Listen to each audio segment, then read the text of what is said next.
Now, every Monday, I'm joined by best-selling author and associate editor of The Spectator, Douglas Murray.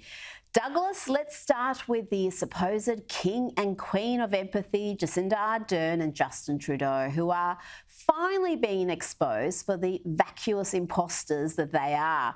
All the media adulation in the world can't hide their shortcomings during this pandemic.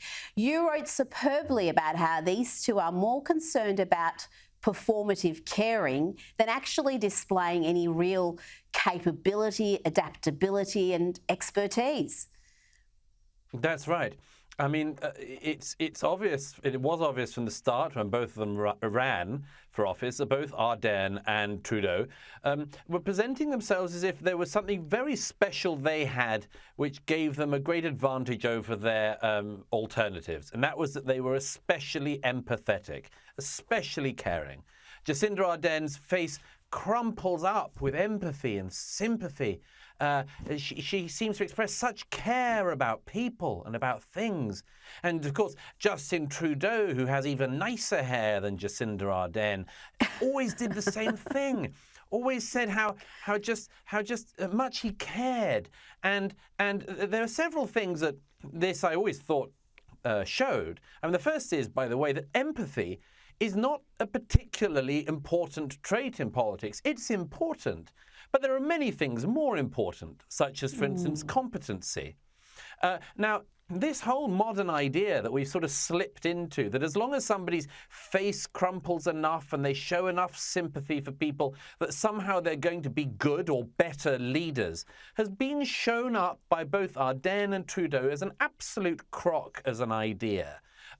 In both of their cases, they have done things that are, apart from anything else, completely lacking in understanding or ability to answer the challenges that their nations have gone through. But secondly, even on their own terms, they haven't shown the very thing that they've both boasted they have in such large quantities.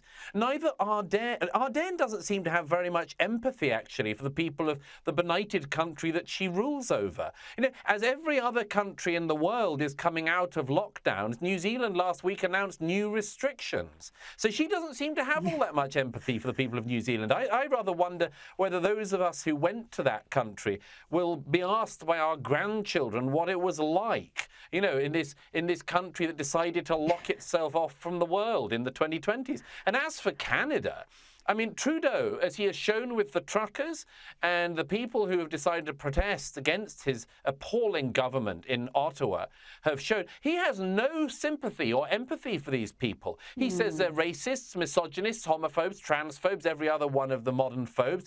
He and his appalling supportive paper, the Toronto Star, pump out the most vicious propaganda against these truckers.